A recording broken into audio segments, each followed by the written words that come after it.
जय श्री कृष्णा। राधे राधे।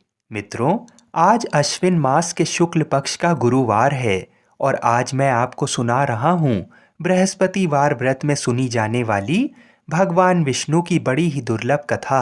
अश्विन मास के गुरुवार को जो भी इस व्रत कथा को सुनता है उन्हें भगवान विष्णु और माँ लक्ष्मी की विशेष कृपा प्राप्त होती है।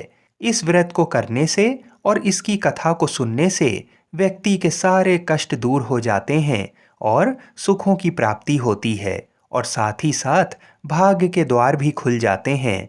तो आप लोग बड़ी ही श्रद्धा और प्रसन्न चित मन से इन कथाओं को पूरा अवश्य सुनिएगा।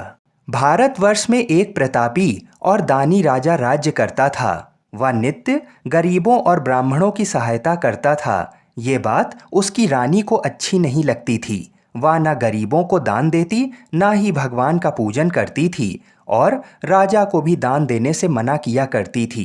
एक दिन राजा शिकार खेलने वन को गए हुए थे, तो रानी महल में अकेले थी। उसी समय बृहस्पति देव साधु वेश में राजा के महल में भिक्षा के लिए गए और भिक्षा मांगी, तो रानी ने भिक्षा देने से इनकार किया और कहा, हे साधु महाराज, मैं तो दान पुण्य से तंग आ गई हूँ। मेरा पति सारा धन लुटाते रहता है। मेरी इच्छा है कि हमारा सारा धन नष्ट हो जाए, फिर ना रहेगा बांस ना बजेगी बांसुरी। साधु ने कहा, देवी तुम तो बड़ी विचित्र हो। धन संतान तो सभी चाहते हैं, पुत्र और लक्ष्मी तो पापी के घर में भी होने चाहिए।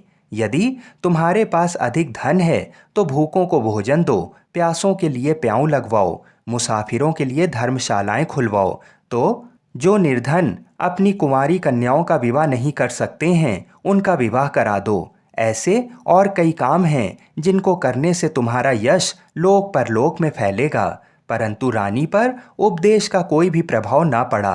वह बोली, महाराज आप मुझे कुछ ना समझाइए, मैं ऐसा धन नहीं चाहती जो हर जगह बांटती फिरूं।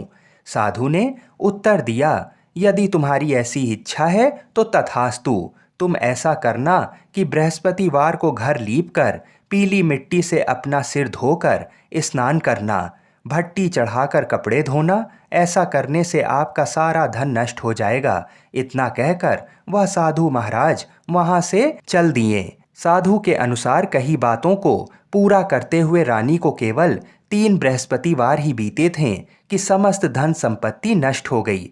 भोजन के लिए राजा का परिवार तरसने लगा। तब एक दिन राजा ने रानी से बोला कि हे रानी, तुम यहीं रहो, मैं दूसरे देश को जाता हूँ, क्योंकि यहाँ पर सभी लोग मुझे जानते हैं, इसलिए मैं कोई छोटा कार्य नहीं कर सकता। ऐसा कहकर राजा परदेश चला गया। वहाँ वह जंगल से लकड़ी काट कर लाता और शहर में बेचता। इस तरह वह अपना जीवन व्यतीत करने लगा। इधर राजा के परदेश जाते ही रानी और दासी दुखी रहने लगे। एक बार जब रानी और दासी को 7 दिन तक बिना भोजन के रहना पड़ा, तो रानी ने अपनी दासी से कहा, हे दासी, पास ही के नगर में मेरी बहन रहती है, वह बड़ी धनवान है, तू उसके पास जा और कुछ ले आ, ताकि थोड़ी बहुत गुजर बसर हो जाए। दासी रानी के बहन के पास गई। उस दिन गुरुवार था और रानी की बहन उस समय बृहस्पतिवार व्रत की कथा सुन रही थी। दासी ने रानी की बहन को अपनी रानी का संदेश दिया, लेकिन रानी की बड़ी बहन ने कोई उत्तर नहीं दिया। जब दासी को रानी की बहन से कोई उत्तर नहीं मिला तो वह बहुत दुखी हुई और उसे क्रोध भी आया। दासी ने वापस आकर रानी को सारी बात बता दी। ये सुनकर रानी ने अपने भाग्य को कोसा। उधर रानी की बहन ने सोचा कि मेरी बहन की दासी आई थी, परंतु मैं उससे नहीं बोली, इससे वह बहुत दुखी हुई होगी। कथा सुनकर और पूजन समाप्त करके वह अपनी बहन के घर आई और कहने लगी, हे बहन, मैं बृहस्पतिवार का व्रत कर रही थी, तुम्हारी दासी मेरे घर आई थी, परंतु जब तक कथा होती तब तक ना तो उठते हैं और ना ही बोलते हैं, इसलिए मैं कुछ नहीं बोली। कहो दासी क्यों आई थी? रानी बोली, बहन तुमसे क्या छुपाऊं, हमारे घर में खाने तक को अनाज नहीं था। ऐसा कहते कहते रानी की आंखें भर आईं। उसने दासी समेत पिछले 7 दिनों से भूखे रहने तक की बात अपनी बहन को विस्तार पूर्वक सुना दी। रानी की बहन बोली, देखो बहन, भगवान बृहस्पति देव सबकी मनोकामनाओं को पूर्ण करते हैं। देखो, शायद तुम्हारे घर में अनाज रखा हो। पहले तो रानी को विश्वास नहीं हुआ, पर बहन के आग्रह करने पर उसने अपनी दासी को अंदर भेजा तो उसे सचमुच अनाज से भरा एक घड़ा मिल गया। ये देखकर दासी को बड़ी हैरानी हुई। दासी रानी से कहने लगी, हे रानी, जब हमको भोजन नहीं मिलता तो हम व्रत ही तो करते हैं, इसलिए क्यों ना इनसे व्रत और कथा की विधि पूछ ली जाए ताकि हम भी व्रत कर सकें। तब रानी ने अपनी बहन से बृहस्पतिवार व्रत के बारे में पूछा। उसकी बहन ने बताया, बृहस्पतिवार के व्रत में चने की दाल और मुनक्का से भगवान विष्णु का केले की जड़ में पूजन करें तथा दीपक जलाएं, व्रत कथा सुने और पीला भोजन ही करें। इससे बृहस्पति देव प्रसन्न होते हैं। व्रत और पूजन विधि बताकर रानी की बहन अपने घर को लौट गई। 7 दिन के बाद जब गुरुवार आया तो रानी और दासी ने व्रत रखा। घुड़साल में जाकर चना और गुड़ लेकर आई, फिर उससे केले की जड़ तथा विष्णु भगवान का पूजन किया। अब पीला भोजन कहाँ से आए, इस बात को लेकर दोनों बहुत दुखी थीं। चूंकि उन्होंने व्रत रखा था, इसलिए बृहस्पति देव उनसे प्रसन्न थे। इसलिए वे एक साधारण व्यक्ति का रूप धरकर 2 थालों में सुंदर पीला भोजन दासी को दे गए। भोजन पाकर दासी प्रसन्न हुई और फिर रानी के साथ मिलकर भोजन को ग्रहण किया। उसके बाद वे सभी गुरुवार को व्रत और पूजन करने लगीं। बृहस्पति देव भगवान की कृपा से उनके पास फिर से धन संपत्ति आ गई, परंतु रानी फिर से पहले की तरह आलस्य करने लगी। तब दासी बोली, देखो रानी, तुम पहले भी इस प्रकार आलस्य करती थी, तुम्हें धन रखने में कष्ट होता था, इस कारण सभी धन नष्ट हो गया, और अब जब भगवान बृहस्पति देव की कृपा से धन मिला है तो तुम्हें फिर से आलस्य होता है।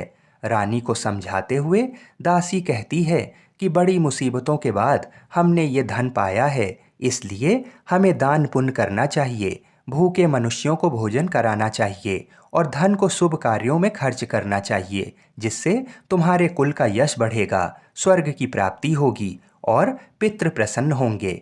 दासी की बात मानकर रानी अपना धन शुभ कार्यों में खर्च करने लगी, जिससे पूरे नगर में उसका यश फैलने लगा। बृहस्पतिवार व्रत कथा के बाद श्रद्धा के साथ आरती की जानी चाहिए। इसके बाद प्रसाद बांटकर उसे ग्रहण करना चाहिए। एक दिन राजा दुखी होकर जंगल में एक पेड़ के नीचे आसन जमाकर बैठ गया। वह अपनी दशा को याद करके व्याकुल होने लगा। बृहस्पतिवार का दिन था। एकाएक उसने देखा कि निर्जन वन में एक साधु प्रकट हुए। वह साधु वेश में स्वयं बृहस्पति देवता थे। लकड़हारे के सामने जाकर बोले, हे लकड़हारे, इस सुनसान जंगल में तू चिंता मग्न क्यों बैठा है? लकड़हारे ने दोनों हाथ जोड़कर प्रणाम किया और उत्तर दिया, महात्मा जी, आप सब कुछ जानते हैं, मैं क्या कहूँ? ये कहकर रोने लगा और साधु को अपनी आत्मकथा सुनाई। महात्मा जी ने कहा, तुम्हारी स्त्री ने बृहस्पति के दिन बृहस्पति भगवान का निरादर किया है, जिसके कारण रुष्ट होकर उन्होंने तुम्हारी ये दशा कर दी है। अब तुम चिंता को दूर करके मेरे कहने पर चलो तो तुम्हारे सब कष्ट दूर हो जाएंगे और भगवान पहले से भी अधिक संपत्ति तुम्हें देंगे। तुम बृहस्पति के दिन कथा किया करो। 2 पैसे के चने मुनक्का लाकर उसका प्रसाद बनाओ और शुद्ध जल से लोटे में शक्कर मिलाकर अमृत तैयार करो। कथा के पश्चात अपने सारे परिवार और सुनने वाले प्रेमियों में अमृत व प्रसाद बांटकर आप भी ग्रहण करो। ऐसा करने से भगवान तुम्हारी सब मनोकामनाएं पूरी करेंगे। साधु के ऐसे वचन सुनकर लकड़हारा बोला, हे प्रभु, मुझे लकड़ी बेचकर इतना पैसा नहीं मिलता जिससे भोजन के उपरांत कुछ बचा सकूं। मैंने रात्रि में अपनी स्त्री को व्याकुल देखा है। मेरे पास कुछ भी नहीं जिससे मैं उसकी खबर मंगा सकूं। साधु ने कहा, हे लकड़हारे, तुम किसी बात की चिंता मत करो। बृहस्पति के दिन तुम रोजाना की तरह लकड़ियां लेकर शहर को जाओ। तुमको रोज से दुगना धन प्राप्त होगा, जिससे तुम भली भांति भोजन कर लोगे तथा बृहस्पति देव की पूजा का सामान भी आ जाएगा। इतना कहकर साधु अंतर ध्यान हो गए। धीरे धीरे समय व्यतीत होने पर फिर वही बृहस्पतिवार का दिन आया। लकड़हारा जंगल से लकड़ी काटकर किसी शहर में बेचने गया। उसे उस दिन और दिन से अधिक पैसा मिला। राजा ने चना गुड़ आदि लाकर गुरुवार का व्रत किया। उस दिन से उसके सभी कलेश दूर हुए। परंतु जब दोबारा गुरुवार का दिन आया तो बृहस्पतिवार का व्रत करना भूल गया। इस कारण बृहस्पति भगवान नाराज हो गए। उस दिन उस नगर के राजा ने विशाल यज्ञ का आयोजन किया तथा शहर में ये घोषणा करा दी कि कोई भी मनुष्य अपने घर में भोजन ना बनावे, ना आग जलावे, समस्त जनता मेरे यहाँ भोजन करने आए। इस आज्ञा को जो नहीं मानेगा उसे फांसी की सजा दी जाएगी। इस तरह की घोषणा संपूर्ण नगर में करवा दी गई। राजा की आज्ञा अनुसार शहर के सभी लोग राजा की आज्ञा अनुसार शहर के सभी लोग भोजन करने गए, लेकिन लकड़हारा कुछ देर से पहुंचा। इसलिए राजा उसको अपने साथ घर लिवा ले गए और वहां ले जाकर भोजन करा रहे थे तो रानी की दृष्टि उस खूंटी पर पड़ी जिस पर उसका हार लटका हुआ था। वह वहां पर दिखाई नहीं दिया। रानी ने निश्चय किया कि मेरा हार इस मनुष्य ने चुरा लिया है। उसी समय सिपाहियों को बुलाकर उसको कारागार में डलवा दिया।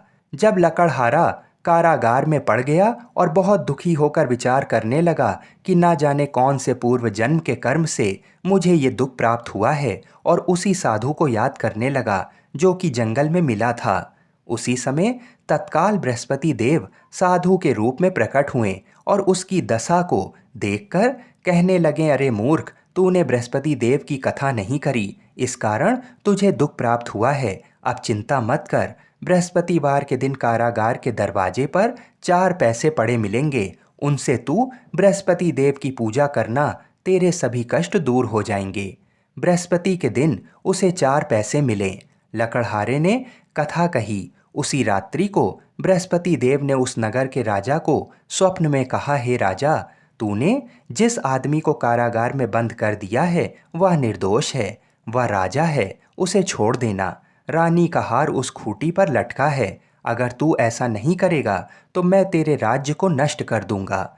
इस तरह रात्रि के स्वप्न को देखकर राजा प्रातःकाल उठा और खूंटी पर हार देखकर लकड़हारे को बुलाकर क्षमा मांगी तथा लकड़हारे को योग्य सुंदर वस्त्र आभूषण देकर विदा कर दिया।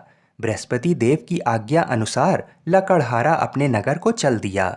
राजा जब अपने नगर के निकट पहुंचा तो उसे बड़ा आश्चर्य हुआ। नगर में पहले से अधिक बाग, तालाब, कुएं तथा बहुत सी धर्मशाला, मंदिर आदि बन गए थे। राजा ने पूछा कि ये किसका बाग है और धर्मशाला किसकी है। तब नगर के सब लोग कहने लगे, ये सब रानी और बांदी के हैं। तो राजा को आश्चर्य हुआ और गुस्सा भी आया। जब रानी ने ये खबर सुनी कि राजा आ रहे हैं तो उन्होंने दासी से कहा, हे दासी, देख राजा हमको कितनी बुरी हालत में छोड़ गए थे। हमारी ऐसी हालत देखकर वह लौट ना जाएं, इसलिए तू दरवाजे पर खड़ी हो जा। आज्ञा अनुसार दासी दरवाजे पर खड़ी हो गई। राजा आए तो उन्हें अपने साथ ले गई। तब राजा ने क्रोध करके अपनी रानी से पूछा कि ये धन तुम्हें कैसे प्राप्त हुआ।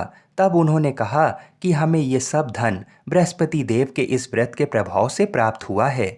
राजा ने निश्चय किया कि 7 रोज बाद तो सभी बृहस्पति देव का पूजन करते हैं, परंतु मैं प्रतिदिन दिन में 3 बार कहानी तथा रोज व्रत किया करूंगा।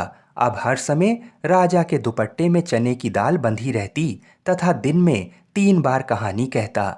एक रोज राजा ने विचार किया कि चलो अपनी बहन के यहाँ हो आएं।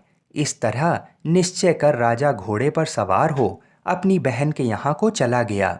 मार्ग में उसने देखा कि कुछ आदमी एक मुर्दे को लेकर जा रहे हैं। उन्हें रोककर राजा कहने लगे, अरे भाइयों, मेरी बृहस्पति देव की कथा सुन लो। वे बोले, लो, हमारा तो आदमी मर गया है, इसको अपनी कथा की पड़ी है। परंतु कुछ आदमी बोले, अच्छा कहो, हम तुम्हारी कथा भी सुनेंगे। राजा ने दाल निकाली और जब कथा आधी हुई थी कि मुर्दा हिलने लगा, और जब कथा समाप्त हो गई तो राम राम करके मनुष्य उठकर खड़ा हो गया। आगे मार्ग में उसे एक किसान खेत में हल चलाता मिला। राजा ने उसे देख और उससे बोला, अरे भैया, तुम मेरी बृहस्पतिवार की कथा सुन लो। किसान बोला, जब तक मैं तेरी कथा सुनूंगा तब तक 4 हरैया खेत जोत लूंगा। जा अपनी कथा किसी और को सुनाना। इस तरह राजा आगे चलने लगा। राजा के हटते ही बैल पछाड़ खाकर गिर गए तथा किसान के पेट में बड़ी जोर का दर्द होने लगा। उस समय उसकी माँ रोटी लेकर आई। उसने जब ये देखा तो अपने पुत्र से सब हाल पूछा और बेटे ने सभी हाल कह दिया। तो बुढ़िया दौड़ी दौड़ी उस घुड़सवार के पास गई और उससे बोली कि मैं तेरी कथा सुनूंगी, तू अपनी कथा मेरे खेत पर चलकर ही कहना। राजा ने बुढ़िया के खेत में जाकर कथा कही, जिसके सुनते ही वह बैल उठ खड़े हुए तथा किसान के पेट का दर्द भी बंद हो गया। राजा अपनी बहन के घर पहुंच गया। बहन ने भाई की खूब मेहमानी की। दूसरे रोज प्रातःकाल राजा जागा तो वह देखने लगा कि सब लोग भोजन कर रहे हैं। राजा ने अपनी बहन से कहा, ऐसा कोई मनुष्य है जिसने भोजन नहीं किया हो? मेरी बृहस्पतिवार की कथा सुन ले। बहन बोली, हे भैया, ये देश ऐसा ही है कि पहले यहाँ लोग भोजन करते हैं, बाद में अन्य काम करते हैं। अगर कोई पड़ोस में हो तो देख आओ। वह ऐसा कहकर देखने चली गई, परंतु उसे कोई ऐसा व्यक्ति नहीं मिला जिसने भोजन ना किया हो। अतः वह एक कुम्हार के घर गई जिसका लड़का बीमार था। उसे मालूम हुआ कि उनके यहाँ 3 रोज से किसी ने भोजन नहीं किया है। रानी ने अपने भाई की कथा सुनने के लिए कुम्हार से कहा और वह तैयार हो गया। राजा ने जाकर बृहस्पतिवार की कथा कही, जिसको सुनकर उसका लड़का ठीक हो गया। अब तो राजा की प्रशंसा होने लगी। एक रोज राजा ने अपनी बहन से कहा कि हे बहन, हम अपने घर को जाएंगे, तुम भी तैयार हो जाओ। राजा की बहन ने अपनी सास से कहा। सास ने कहा, हाँ चली जाओ, परंतु अपने लड़के को मत ले जाना, क्योंकि तेरे भाई की कोई औलाद नहीं है। बहन ने अपने भैया से कहा, हे भैया, मैं तो चलूंगी, पर कोई बालक नहीं आएगा। राजा बोला, जब कोई बालक नहीं चलेगा तब तुम ही क्या करोगी? बड़े दुखी मन से राजा अपने नगर को लौट आया। राजा ने अपनी रानी से कहा, हम निर्वंशी हैं, हमारा मुंह देखने का धर्म नहीं है और कुछ भोजन आदि नहीं किया। रानी बोली, हे प्रभु, बृहस्पति देव ने हमें सब कुछ दिया है, वह हमें औलाद अवश्य देंगे। उसी रात को बृहस्पति देव ने राजा से स्वप्न में कहा, हे राजा उठ, सभी सोच त्याग दे, तेरी रानी गर्भ से है। राजा को ये बात सुनकर बड़ी खुशी हुई। 9वें महीने में रानी के गर्भ से एक सुंदर पुत्र पैदा हुआ। तब राजा बोला, हे रानी, स्त्री बिना भोजन के रह सकती है, पर बिना कहे नहीं रह सकती। जब मेरी बहन आवे तो तुम उससे कुछ कहना मत। रानी ने सुनकर हाँ कर दिया। जब राजा की बहन ने ये शुभ समाचार सुना तो वह बहुत खुश हुई तथा बधाई लेकर अपने भाई के यहाँ आई। तभी रानी ने कहा, घोड़ा चढ़कर तो नहीं आई, गधा चढ़ी आई। राजा की बहन बोली, भाभी, मैं इस प्रकार ना कहती तो तुम्हें औलाद कैसे मिलती? बृहस्पति देव ऐसे ही हैं, जैसे जिसके मन में कामनाएं हैं सभी को पूर्ण करते हैं। जो सद्भावना पूर्वक बृहस्पतिवार का व्रत करता है एवं कथा पढ़ता है अथवा सुनता है, दूसरों को सुनाता है, बृहस्पति देव उसकी सभी मनोकामना पूर्ण करते हैं। भगवान बृहस्पति देव उसकी सदैव रक्षा करते हैं। संसार में जो मनुष्य सद्भावना से भगवान जी का पूजन व्रत सच्चे हृदय से करते हैं तो उनकी सभी मनोकामनाएं पूर्ण करते हैं। जैसी सच्ची भावना से रानी और राजा ने उनकी कथा का गुणगान किया तो उनकी सभी इच्छाएं बृहस्पति देव जी ने पूरी की। इसलिए पूर्ण कथा सुनने के बाद प्रसाद लेकर जाना चाहिए। हृदय से उसका मनन करते हुए जयकारा बोलना चाहिए। बोलो बृहस्पति देव की जय। बोलिए श्री लक्ष्मी नारायण भगवान की जय। बोलिए भगवान विष्णु की जय। बोलिए श्री राधा कृष्ण भगवान की जय। बोलिए श्री तुलसी शालिग्राम की जय। जय जय श्री राधे। आइए अब मनोकामनाओं को पूरी करने वाली बृहस्पति देव जी की कथा को सुनते हैं। प्राचीन काल में एक ब्राह्मण रहता था। वह बहुत निर्धन था। उसके कोई संतान नहीं थी। उसकी स्त्री बहुत मलिनता के साथ रहती थी। वह ना तो स्नान करती, ना किसी देवता का पूजन करती थी। इससे ब्राह्मण देवता बड़े दुखी थे। बेचारे बहुत कुछ कहते थे, किंतु उसका कुछ परिणाम नहीं निकलता था। भगवान की कृपा से ब्राह्मण की स्त्री के कन्या रूपी रत्न पैदा हुआ। कन्या बड़ी होने पर प्रातः स्नान करके विष्णु भगवान का जाप व बृहस्पतिवार का व्रत करने लगी। अपने पूजन पाठ को समाप्त करके विद्यालय जाती तो अपनी मुट्ठी में जौ भर कर ले जाती और पाठशाला के मार्ग में डालती जाती। जब वह पाठशाला से लौटती तो ये जौ स्वर्ण के हो जाते थे और वह लौटते समय उनको बीनकर घर ले जाती थी। एक दिन वह बालिका सूप में उस सोने के जौ को फटक कर साफ कर रही थी कि उसके पिता ने ये करते हुए देख लिया और कहा, बेटी, सोने के जौ के लिए सोने का सूप होना चाहिए। दूसरे दिन बृहस्पतिवार था। इस कन्या ने बृहस्पतिवार का व्रत रखा और बृहस्पति देव से प्रार्थना करके कहा, मैंने आपकी पूजा सच्चे मन से की हो तो मेरे लिए सोने का सूप दे दो। बृहस्पति देव ने उसकी प्रार्थना स्वीकार कर ली। रोजाना की तरह वह कन्या जौ फैलाती हुई जाने लगी। जब लौटकर जौ बीन रही थी तो बृहस्पति देव की कृपा से सोने का सूप मिला। उसे वह घर ले आई और उसमें जौ साफ करने लगी, परंतु उसकी माँ का वही ढंग रहा। एक दिन की बात है, वह कन्या सोने के सूप में जौ साफ कर रही थी। उस समय उस शहर का राजपुत्र वहां से होकर निकला। इस कन्या के रूप और कार्य को देखकर मोहित हो गया तथा अपने घर आकर भोजन तथा जल त्याग कर उदास होकर लेट गया। राजा को इस बात का पता लगा तो अपने प्रधानमंत्री के साथ उसके पास गए और बोले, हे बेटा, तुम्हें किस बात का कष्ट है? किसी ने अपमान किया है अथवा और कारण हो सो कहो, मैं वही कार्य करूँगा जिससे तुम्हें प्रसन्नता हो। अपने पिता की राजकुमार ने बातें सुनी तो वह बोला, मुझे आपकी कृपा से किसी बात का दुख और कष्ट नहीं है। किसी ने मेरा अपमान नहीं किया है, परंतु मैं उस लड़की से विवाह करना चाहता हूँ जो सोने के सूप में जौ साफ कर रही थी। ये सुनकर राजा आश्चर्य में पड़ गए और बोले, बेटा, इस तरह की कन्या का पता तुम ही लगाओ, मैं उसके साथ तुम्हारा विवाह अवश्य ही करवा दूंगा। राजकुमार ने उस लड़की के घर का पता बतलाया। तब मंत्री उस लड़की के घर गए और ब्राह्मण देवता को सभी हाल बताया। ब्राह्मण देवता राजकुमार के साथ अपनी कन्या का विवाह करने के लिए तैयार हो गए तथा विधि विधान के अनुसार ब्राह्मण की कन्या का विवाह राजकुमार के साथ हो गया। कन्या के घर से जाते ही पहले की भांति उस ब्राह्मण देवता के घर में गरीबी का निवास हो गया।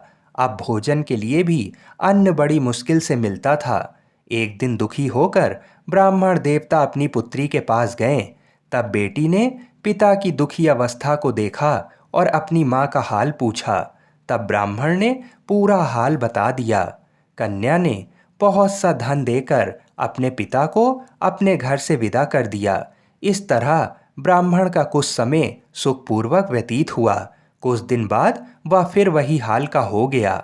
ब्राह्मण फिर अपनी कन्या के यहाँ गया और सारा हाल कहा तो लड़की बोली, हे पिताजी, आप माता को यहाँ लिवा लाओ, मैं उसे विधि बता दूंगी जिससे गरीबी दूर हो जाए।